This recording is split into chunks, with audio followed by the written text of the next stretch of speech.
Let me make sure that you can actually hear me first, because nothing is worse than sharing information that might be beneficial to somebody and not being able to be heard. It's quite frustrating. All right, it's live and I can hear myself. Great, wonderful. Okay, let me go ahead and bring my notes up so I can make sure that I'm staying on track and keeping this as concise as possible. Perfect. Awesome. All right. Thank you so much for joining me today. My name is Cassandra, aka the Process Heart, and in today's Process Heart training, I will be sharing 3 lessons learned from my most recent Python programming basics bootcamp. Now, this is the first time I've done it outside of corporate America, so it's been awesome. The biggest lesson, however, has been a reminder that training without implementation is a whole other ballgame, not just for the instructor, but also for the students. So welcome and thank you so much for sharing your time with me today. Be sure to tag someone if you feel like they would get value from today's video. And before I dive into today's content, I wanted to let you know that the second the second round of my Python Basics Bootcamp is now open for enrollment. It starts December 12th and runs for 3 weeks. And you'll see the link somewhere, not this one, but the one after, in order to get more information about it. Now, this bootcamp is for you if you're looking to maybe dip your toe into the world of programming, whether you're looking for a career change or maybe just a chance to make the world a better place. For example, uh, cu- uh, like the kid from India, Haziq Kazi, who at just 11 years old was able to create a prototype called Ervis, E-R-V as in Victor, I-S. It was an invention to clean plastic from the ocean's surface. And just a few years later, he's done some incredible work. But I mean, if you're able to do something like that at 11, or if he was able to do something like that at 11, what can you do now, right? That was a few years ago at minimum. And there's there ah, with all that I've seen in my own personal experience, I know that you can create anything with programming. You just have to know how to do it or know the right people, right? And why not do it yourself if you have passion for it, or if you have that light in your heart to do it, right? So if you're looking to have the tech broken down into easy to understand bite-sized pieces, then definitely head on over to prosperousheart.com/Python dash bootcamp. And with all the industries and opportunities available, consider adding Python programming to your skill set today. Now, let's get into the content for today. So, I first started doing programming my senior year of high school. I had some time that I had to take classes to graduate. I just like, this sounds pretty cool. And I fell in love with it. I love the ability to create something from nothing that helped other people. It came very naturally to me. And I just thought it was so awesome.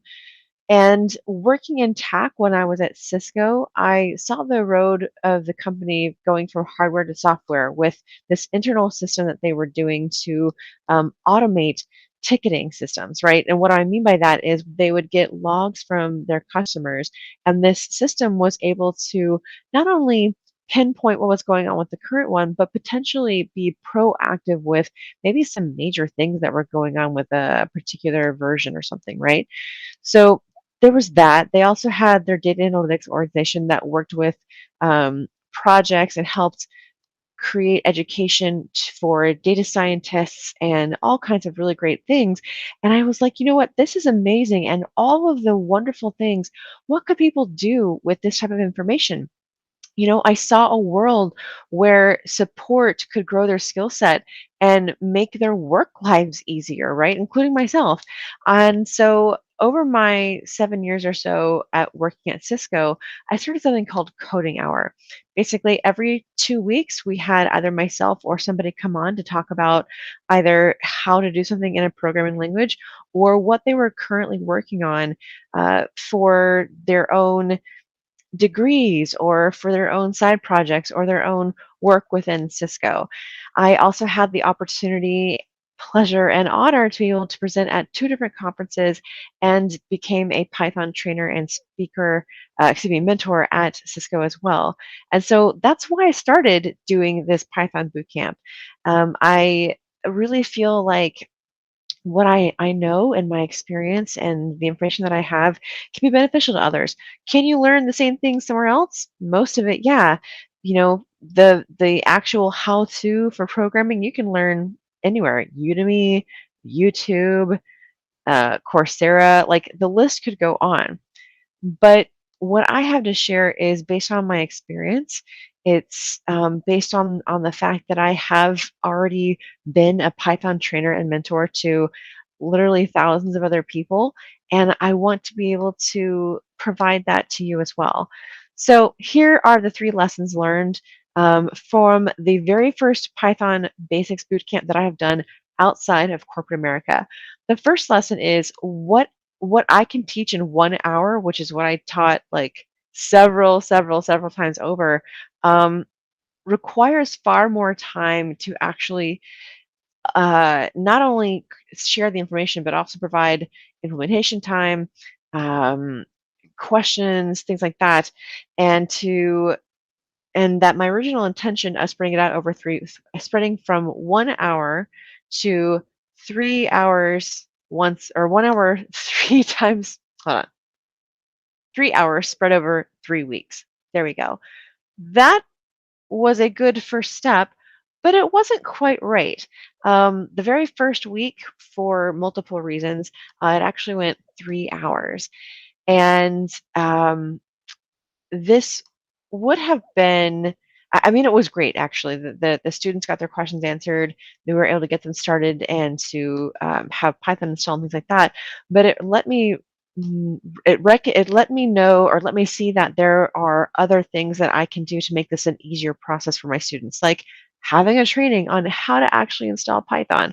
What are some um, error messages you might see along your way, things like that. So that was a great lesson to be able to take away from that, is that my original thought process of how I wanted to split out was good, but needs some tweaking, right? And so it has allowed me to do that. So week one was training and setup.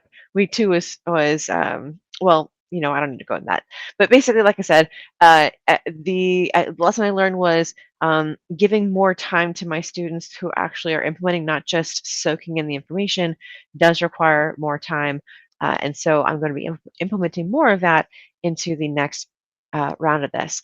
The second lesson that I learned is that it was a confirmation that supplemental materials will be required. Like I said earlier, creating additional content in the process, such as installing Jupyter Notebook and how to use it and things like that, which I've already created so far, as you may have noticed from some of the other lives that I've done.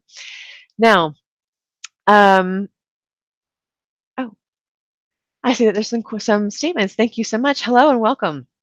And then the third lesson is that the review, so when you are creating something, you can't just expect it to be perfect right out the gate.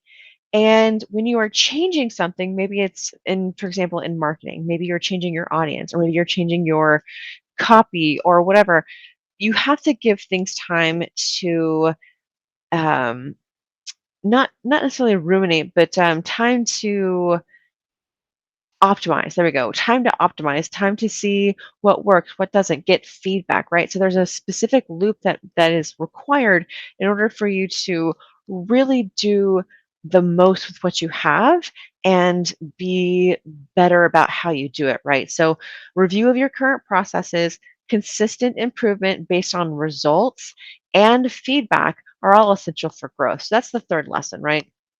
So, quick recap. Number one, what I could teach in 1 hour on just a data dump requires far more time, and my original uh, um, plans were close but not quite, right? Which leads into number two, which is the confirmation of supplemental materials is required, which I've already started some of that process and will continue to do so. And then lesson number three is that the review of your current process, consistent improvement based on results and feedback are all essential for growth. And that's it. I'm really looking forward to empowering you empowering this next wave of students to learn Python programming. And if you feel like that is something that you would like to learn more about, then definitely check out the URL processheart.com/Python Python-Bootcamp to reserve your digital seat today. So that's it for now. Thank you so much for joining me today. I really appreciate your time. Let me see if there's any other questions. You can hear me great. I'm doing well. Thank you. How about yourself? Good morning. It's actually, I guess it technically is morning for me, but good evening from this side of the world in Texas. I don't see any questions relating to Python programming, so I'm going to go ahead and shut down for the day. Thank you again so much for watching. Hope you have a wonderful and prosperous rest of your day, and I will see you in the next one.